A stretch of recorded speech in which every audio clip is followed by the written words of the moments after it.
Mummy. Hello everyone, ma'am. Welcome back to my YouTube channel. मैं अपना मेरी channel तलाम नौकरी खुरमजरी फिंगी जोरबा अदो ngasi se ai hujik poilapul chatoi ni ba poilapul dagi mu bina kadi ta doi ni kaigina da ai gi friend sanjita do magi brother luhong doi ni ngasi ja shani gi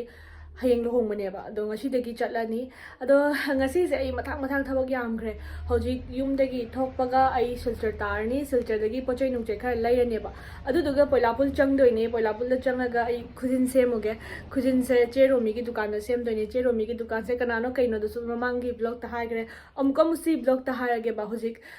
yam makha chantharoge ado dum ai blog ki matung in dum hairake ba ko do hojik ai pujoi ba pochai sing kai ka su ulake to hapchan khochan nam ta lo shaluge ge ado mayam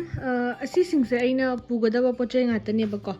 sigi blouse sina yang si mistress te lo bane ba sigi magi insta gi page kai ka da hapcharam ge si hayeng luhong bada ilitoi ne aduga sigi phanek lere sina fijo laiteng de lauja bane do ai se luhong bada set pai dress ne ba sina ko sigi yellow phanek siga yellow blouse ka aduga sigi pink wangkhai siga ko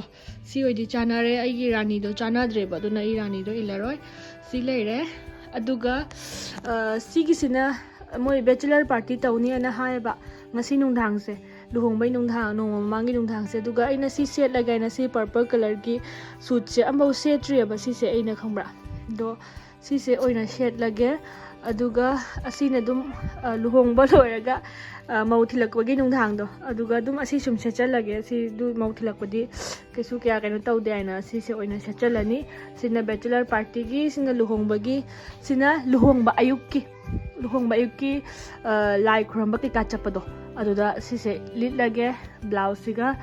sigi blouse budi khara kuira phajadre ado si blouse am phajai si mistress tagi no ai si phi ahum se pure ba ko haidi luhong bagi oina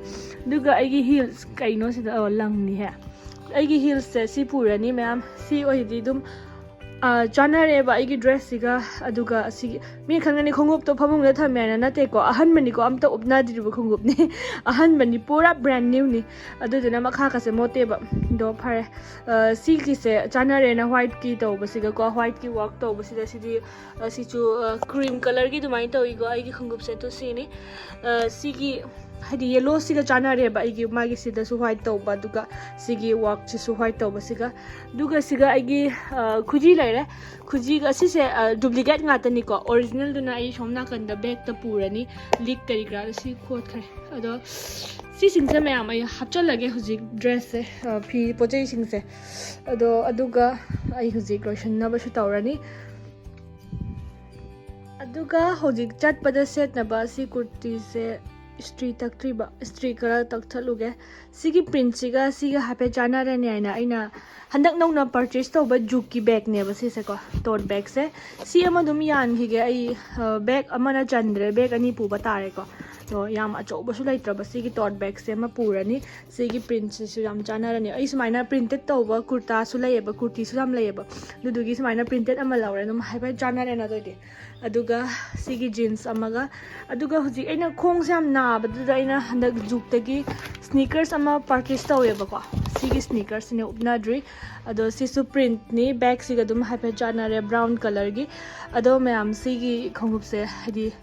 तोंग नि ngasi ahan mado kamai kamai tawge yengalake ado asum aina jeans set laga kurti set pa matam dari hum chana yeba ko aduga casual oire su tongba ya aduga formal su oire dum tong nei ko si se huji anoba launch tawini jukna ado ma'am asi se ulake ai phajana horen tongaga mu ma'am जुकी जामना latest ओइबा collection ने मागी sneakers है सिदा मखल मखल की प्रिंटेड फंगने बको इंडियन हेरिटेज तकी इंस्पायर ओइबा प्रिंट अदुगुंबनी अदुदुगा मासे विगन ओइबा जुक से को अदुना यामना हाइदि सिजिनबदा याम नुंगाइबा ओइ पोचेसु दुगा जाम साथिना कंफर्टेबल सु ओइ अदुना आइदुम हंजन हंजन ना जुकी प्रोडक्ट से यूज तौइनेबा अदुदुगा मागी सिगी टॉट बैग सिसु प्रिंटेड टॉट बैग नि अदो यामना पोचे फाइबा दुम चथोक चसिन गी तौदी याम नुंगाइ डेली यूज तौबगिदी याम साथिना नुंगाइबा पोचे हमें याम लाइट वेट ओरगा दुगा पोचेसु याम स्ट्रांग ओइबा मागी बेल्ट कई क्रास है दुगा मागी ब्रांडिंग का याम डिटेल त फजे मागी जुकी वेबसाइट फजा फजब सैंडल्स स्नीकर्स अदुगा बैग प्रिंटेड फजा फजब मैम लेबनेबको मैम परचेस तौनिंग बतारगदे एगी कोर्स सिनबी मदुदी YT सुप्रिया S10 सिगी कूपन कोर्स सिन बतारदे अदोमदा 10% डिस्काउंट लेगनेबको अदुगा डिस्क्रिप्शन द मागी कूपन कोर्स हापचरमगे अदुगा वेबसाइट की लिंक सो हापचरमगे मैम सोयदना चेक तौबिरो मैम आई थोकले मैम आई थोकले हुजिक पोयोमने कइने तौदना अदो सिदगी सिलचर चलनी सिलचरदगी मो पलापुल चतोइने अदो लुहोंबगी तलाबी हाइदरा लुहोंबगी सेम साबदा लोइबा नाइदेबको मीगी लुहोंग चपबक सु जाम झमेला ओइले इसाइ लुहोंबदि कई वेनि मैम दुना ए लुहोंगरय खुजिन मु सेमगद्रा ड्रेस की मु खनगद्रा लुहोंबा नोंगानबगी सेटबगिना अमा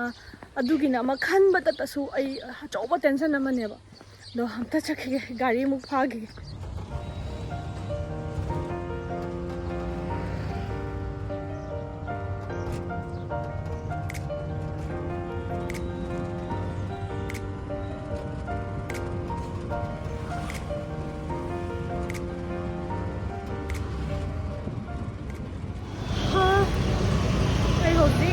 सिलचर जौरे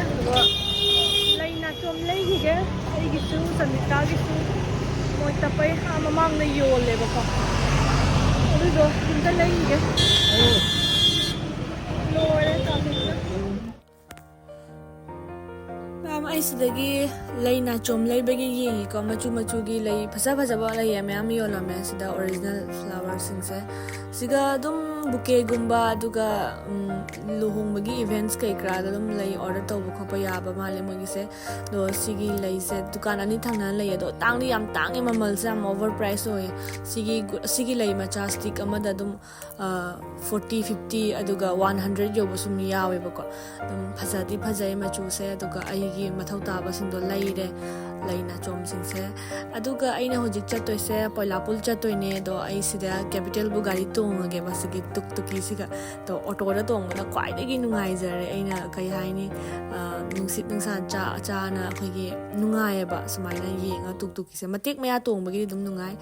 अदुगा कैपिटल द यौबगा आइना सिदा पोलापुल की ऑटो अमा मु तोंगेबको ऑटो अमा फंगे मितेगी ऑटो अमा फंगा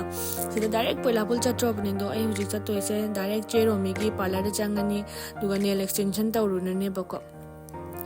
दुगा मैम पोलापुल यौबगा एलेना ओकना लेरमेबको मा ngai लेरमे मासो चेरोमी की पार्लर दा दुगा मावना वीडियो नमहले आइना दो चेरोमी की पार्लर से रोशनी ब्यूटी पार्लर हाइना पोलापुल दनेबको मागी से UBI सिलचर रोड तनी UBI ATM की ऑपोजिट ता लेबको दो मागी दुकान से समाइना मथक ता कारगा चेरोमी की पार्लर से लेदोइनेबा दो ममांगी वीडियो दबुदी उच्चाखरे दुगा अमुका अनोबा व्यूअर्स सिंगी दमकता हाइजरी दो चंगसी मैम चंगगा चेरोमी की पार्लर दा फजना आइगी नेल एक्सटेंशन से तौथुरगे दो मैम येंगसे चेरोमी की पार्लर लोरे हाय पार्टी में लोय ले इंश्योरेंस असि पखाय गुस जाय ने जाम नंग जाम आई वाय अदो कंटिन्यू लो गोयले yang horse yam ten hai ba ko friend ke ngai le ga khujin mola di phajate dana adu na chiro mi ki dukan da paisan jaye khujin jam de se ga na to mathang mila ke process ta jang jang cha thara se sai sanai adu chiro mi ki siga no na nail extension ha pai ne ba ko ai na hambra customers ai na ham boy da ai na aham bane ba ko अदो सिगी nail extension ने तौरनी आइना जामना minimal ओइबा मचु अमा तौनिंगबा अदुम आइगी dress का जाना बै लुहोंबगी ने अदो होरन चेरोमी की का डिटेल्स तो ओइना हाइरमगे दुगा प्राइस तो हाइजरमगे नो जिक नेल एक्सटेंशन तौबगी अहामगी खुजिना मोर प्रोसेस सेक तोखिगे हान खुजिना मो पा चका गारे ऑटो दा लांबदे ओइना स्मोले हाउरसी सेंगो नोइनिमा यिंजरा का पेंजरा के खुजिन सेंगदोक बलोरे हुजिक चाबगी nga कोथारी काय रिफ्रेशमेंट चिप्स अमा चाजा गदौरी सी के यांग न सोयाबीन गा येरुम तन वाओ इरोम्बोन अखोय जेगी मचार इरोम्बोन हायबा इरोम्बसे सिदला पुलाव लेगे पुलाव ले सिना कइनो चाक काय पुलाव जंता हमरो जंगा मखाना अहाव बिरो येंगे बा अहावी Wow, pulau lare. Se koi gi lunch taurani hoje. Picnic. Mini picnic. Picnic. Picnic. तो मैम आई लापसु थेंगबनिना चाक चानबा हाना तौरेबा लंच तौनबा कईगिनो आइदि दुम आइसु संदा ममांगदा लोशनदबा यादेना को खुजिनगिदा दुम तौबा कुइना चांगी दो आइगी खुजिनसे दुम जेरोमिदा इना नेल शेप कईका लोय लहनग्रे अदुगा सिगी मचुसे हुजिक फीलिंग तौरे पिंक कलर से सी फीलिंग नि अदो कलर सु सेम पिंक कलर तैदोइनेबा को सी मचुगी लाइट पिंक से अदुगा आइना स्टोन खा फिट तौसेना को ममांग ग्लिटर की हापुरे दम चेरोमिना फजना स्टोन से हापीरे याम नाना मसा नाना होनरी जाम जैक्सनना अदो सी लोशलकदौरे को फाइनल प्रोसेस तो तौरे लास्ट की स्टोन हापगा सिदा कंगहले अदो मैम खुजिन से फाइनल से सी लुक सिनी मैम याम नांद्रो मैम याम फजेबा खुजिन से याम मसा नालगा अदुगा कलर से सुमाइना मिनिमल ओरगा नेल आर्ट से याम फजना तौरे दो हेलो मैम खुजिन से ओरे फजना उदित खरे दो सियाम पामजरे जे पिंक कलर इना हाबदो म ओरे बको अलो चिचेगी सिदा नेल की सर्विस है अनो बहा पिने नेल एक्सटेंशन की से तो कमाई कमाई तो देना वासी की सर्विस है प्राइस क्या भी रेंज तक प्राइस से मैम तो निबे लेगा थारो 1000 तक स्टार्टिंग हो 1000 तक यामना बेसिक प्राइस तनी पी से को नेल एक्सटेंशन की दी याम साथीना होंगबा प्राइस ते अदुगा फिनिशिंग से याम साथीना ना लेबा तो चेरो मिसिदी हाने थाजाना लेरबनेबा अदुदुना एनी खुजिन की ओरो सम की ओरो स्किन की ओरो सिसिदी हाइदी खरा मखुद नान बदो कई हाइनी नाम थाजा बदो ट्रस्टेड बदो अदुना आई सुजाम लाग लै लाइनी पोरा बुदा नो आई एम सैटिस्फाइड ओरे अदो फरेका दो मैम चेरो मी कांटेक्ट नंबर के हापमगे अदुगा आई फजना को मो वॉइस ओवर तोरा हापचरामगे ngasi gi thenge ai hujik bena kan di mucha toini elen bye Bye. अदो मैम चेरोमी के पार्लर दे थोड़े को मैम दो एनी नेल एक्सटेंशन कईका तौनिंग बतारगदी चेरोमी दा कांटेक्ट तौबियो मैम आई कांटेक्ट नंबर दो डिस्क्रिप्शन दा लोइना हापचरमगे अदुगा मागी पार्लर दा मसम की सर्विस कईका हेयर की सर्विस कईका सो मैम लैबने बको तो अइना हुजिक चलीसिना बेनाकांदी दा चले सिदा तुकतुकी तोंगे पोइलापुल दगी अमु पोचै मैम से थांगागा अदुना सिना बराक तोरे नी नुसीरबा बराक तोरे दो संदे थैंक यू मेकअप आर्टिस्ट तंबी गनी Sani tao yum yore, aku ini lah ya. Ni aku terap aja ya. Sani tao ini lah nak hujik, pi hong doe. Thaba khar no muge luhong bagi no mama mangi lesabi ne kaki thaba super zai. Ai di print boleh tu namdre. Sudori thaba.